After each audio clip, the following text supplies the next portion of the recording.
Welcome to my channel. Let us look at this question. Factorize fully 9 minus x squared. So here, we just need to use what we call the quadratic identities. So for us to be able to do that, we have to manipulate what we have. So what we have is 9 minus x squared.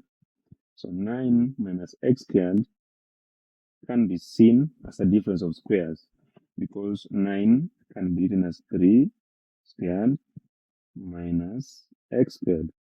So look at that. You have difference of squares. And according to the quadratic identities, if you have a squared minus b squared, that is the same as a plus b times a minus b. So it means, therefore, that what we have there, that is 3 squared minus x squared, can be seen as 3 plus x times 3 minus x. So we have factorized that fully. Thank you for watching, and remember to subscribe.